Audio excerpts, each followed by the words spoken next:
Karibu katika ujumbe wa neno la Mungu. Mimi ni Pastor Dickson Kabigumila kutoka kanisa la ABC Global. Ujumbe nilionao leo una kichwa kisemacho utaishi wapi milele. Ujumbe huu unatoka kwenye kitabu cha Luka sura ya 16 ule mstari wa 19 hadi wa 31. Akasema, palikuwa na mtu mmoja tajiri aliyevaa nguo za rangi ya zambarau na kitani safi na kula siku zote kwa anasa. Na maskini mmoja jina lake Lazaro uwekwa mlangoni pake, ana vidonda vingi, naye alikuwa akitamani kushibishwa kwa makombo yaliyoanguka katika meza ya yule tajiri. Hata mbwa wakaja wakamramba vidonda vyake. Ikawa yule maskini alikufa, akachukuliwa na malaika mpaka kifuani kwa Ibrahim. Yule tajiri naye akafa, akazikwa. Basi kule kuzimu aliyainua macho yake alipokuwa katika mateso, akamwona Ibrahim kwa mbali na Lazaro kifuani mwake. Akalia akasema, e baba Ibrahim, nihurumie, umtume Lazaro achovye ncha ya kidole chake majini, au burudishe ulimi wangu, kwa sababu ninateswa katika moto huu. Ibrahim akasema, mwanangu, kumbuka ya kwamba wewe uliyapokea mambo mema yako katika maisha yako, na Lazaro naye vivyo alipata mabaya, na sasa yeye yuko hapa anafarijiwa, na wewe unaumizwa. Na zaidi ya hayo, kati yetu sisi na ninyi kumewekwa shimo kubwa, ili wale watakao kutoka huku kwenda kwenu wasiweze, wala watu wa kwenu wasivuke kuja kwetu. Akasema, basi baba, na kuomba umtume Lazaro nyumbani kwa baba yangu, kwa kuwa ninao ndugu 5, ili awashuhudie, wasije wao pia wakafika mahali hapa pa mateso. Ibrahim akasema, wanao Musa na manabii, na wasikilize wao. Akasema, la baba Ibrahim, lakini kama akiwaendea mtu atokaye kwa wafu, watatubu. Akamwambia, wasipowasikiliza Musa na manabii, hawatashawishiwa hata mtu akifufuka katika wafu. Hizi ni habari zilizosimuliwa na Yesu Kristo mwenyewe. Si habari za Petro wala Paulo wala Yakobo wala labda Filemoni au Timotheo. Ni habari zilizosimuliwa na Yesu, ambaye kabla ya viumbe vyote kwako yeye alikuwako. Ni habari zilizosimuliwa na Yesu, ambaye anasema, kabla Abraham hajawako mimi Yesu niko. Yani manaka alikuwako kabla ya mitume wote, alikuwako kabla ya uumbaji wote. Yeye ni Mungu aliyechukua mwili, yani Immanueli, Mathayo 1:23. Yesu huyu ni Mungu mwenye nguvu kwa mjibu wa Isaya 9:6. Na huyu Yesu ambaye ni Mungu aliyechukua mwili anatueleza kisa cha wanadamu wawili waliowahi kupata fursa ya kuishi. Mmoja wao alikuwa tajiri sana, jina lake halijatajwa, lakini ameelezewa kwa utajiri wake na pia ameelezewa kwa tabia zake. Alikuwa tajiri, aliyevaa vizuri, aliyekula kwa anasa, lakini asiye na huruma, asiye na upendo, asiyejali wengine, wala asiyeshughulishwa na mambo ya wengine.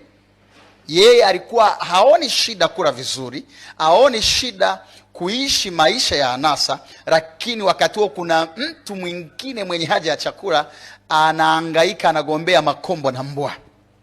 Mtu wa pili aliyetajwa hapa anaitwa Lazaro. Huyu jina limetajwa. Sifa yake kubwa, alikuwa maskini. 2, afya yake ilikuwa dhoofu, alikuwa na vidonda ambavyo mbwa walikuwa akiviramba. 3, upataji wake wa chakula ulikuwa mgumu. Na ilibidi agombee chakula na mbwa kila siku. Sasa hizo ni sifa za watu wawili ambao Yesu aliwazungumzia. Sifa nyingine ya ziada ni kwamba wote wawili walikufa. Tajiri mwenye kila kitu alikufa, na maskini asiye na kitu ambaye hata chakula ni shida alikufa. Alafu baada ya muda, kila mmoja alikwenda mahali ambako ni matokeo ya matumizi ya muda wake akiwa duniani, ni matokeo ya maandalizi ya wapi ataishi milele akiwa duniani. Tuanze na maskini Lazaro. Maandiko yanatuambia huyu alipelekwa juu. Alipokufa duniani, walikuja malaika wakampeleka juu. Huko ndiko aliko Abraham, baba wa imani, anayewakilisha wote wenye imani katika Mungu, wenye imani katika kazi ya msalaba, wenye imani katika uadilifu na neno la Mungu. Kwa hiyo inaonesha Lazaro alipokuwa duniani alikuwa mtu wa imani. Haikuandikwa hapo, lakini inaonesha kwa sababu alipelekwa kwa Ibrahim aliyekuwa mwenye imani na aliye baba wa wote wenye imani. Maana yake ingekuwa ni sasa tungesema aliamini Injili, alimwamini Kristo, aliamini kweli ya Mungu na akageuzwa. Kwa hiyo akapelekwa juu, akawa akifarijiwa, akawa akitiwa moyo, akawa akiburudishwa. Tajiri naye akafa. Huyu maandiko yanasema akazikwa. Walipozika ile revo ya kaburi akuishia hapo. Maandiko yanasema akashuka. Kumbe kuna wanaozikwa alafu malaika wakawapeleka juu, na kundi la pili kuna wanaozikwa wakateremka chini kuzimu, mahali pa mateso, penye moto usiozimika, penye funza wasiokufa, mahali ambako mateso hayazoeleki, kiasi kwamba tajiri mwenye kujali kanuni za kiafya huwa anamuomba maskini mwenye vidonda aliyeko mbinguni amchotee maji ya uburudishe ulimi. Sasa tuangalie kwa haraka, yapi yalisababisha watu hawa wakaenda sehemu tofauti. Jambo la kwanza, tajiri alikwenda motoni kwa sababu ya uovu wake. Alikwenda motoni kwa sababu ya uovu wake. Hakwenda motoni kwa sababu ana mali, hakwenda motoni kwa sababu ni tajiri. Hapana, kwa maana hata Ibrahim alikuwa tajiri na yuko mbinguni. Mwanzo 13:2 maandiko yanasema Ibrahim alikuwa tajiri katika mifugo, katika fedha na katika dhahabu. Lakini cha ajabu yuko mbinguni kwa sababu alikuwa mwema, alikuwa mkarimu. Aliwahi kupokea malaika huyo. Ni mtu mkarimu, alikuwa anakaa na watu wengi kwenye nyumba yake, anawatunza. Maandiko yanatuonyesha kwa habari ya Ibrahim. Lakini tajiri hata mtu mmoja kumsaidia hakuweza. Alikuwa mnyimi, mbinafsi, mchoyo, katili. Na alipokufa alikutana na malipo. Huyu hakuwa na kitu, bwana Lazaro, lakini alitembea na Mungu vizuri. Ndugu yangu unanitazama, kitakachoamua wapi utaishi baada ya maisha haya sio maombi ya paroko, sio maombi ya mchungaji, sio maombi ya shehe, sio maombi ya nabii wala mtume. Kitakachoamua utaishi wapi milele ni moja, mahusiano yako binafsi ya kina na Mungu. Na uwezo kuwa na mahusiano binafsi ya kina na Mungu bila Kristo. Yesu mwenyewe anasema kwenye Yohana 14 mstari wa 6 hadi wa 8, anasema hivi, mimi Yesu ndimi njia, kweli na uzima. Mtu haji kwa Baba isipokuwa kwa njia ya mimi. Yesu ndo njia, Yesu ndo kweli, Yesu ndo uzima. Kama una Yesu ndani ya roho yako umekwisha. Hata uwe na dini, unafanya matendo ya dini, ili mradi huna Yesu, ili mradi huna ushirika binafsi na Yesu, umekwisha. Umekwisha. Umekwisha. Umekwisha. Sasa hata nikwambie kitu tena. Kwa upande wa Lazaro na wote ambao wanatembea na Mungu kwa uadilifu na uaminifu wakiwa duniani, kuna mahali pa kwenda pa faraja, pa raha na amani.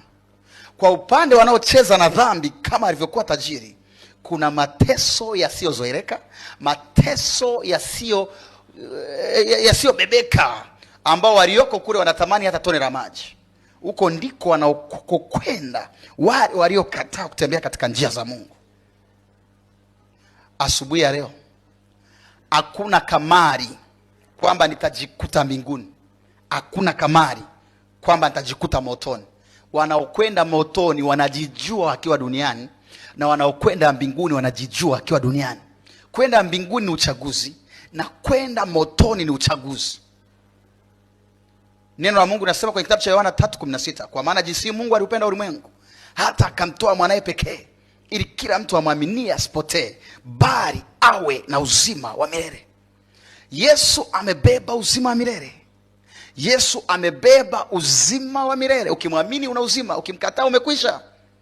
Haijalishi imani yako. Yesu hakuleta dini, Yesu hakuleta dhehebu, Yesu hakuleta nyumba fulani ya ibada. Yesu alileta uzima. Amwaminie ana uzima, asiyemwamini amekwisha. Habari njema hii, Yesu Kristo ana uwezo wa kusamehe dhambi zote ulimwenguni. Yeye ndiye anaweza kumwokoa mwanadamu na dhambi zake. Inawezekana nitazama hapa ni kiongozi wa umma, lakini umekuwa sio mwaminifu kwenye ofisi yako. Umekuwa ukitafuna hela iliyopaswa kufanya maendeleo ya wananchi. Inawezekana nitazama hapa ni mwanamke unabeba mme wa mtu.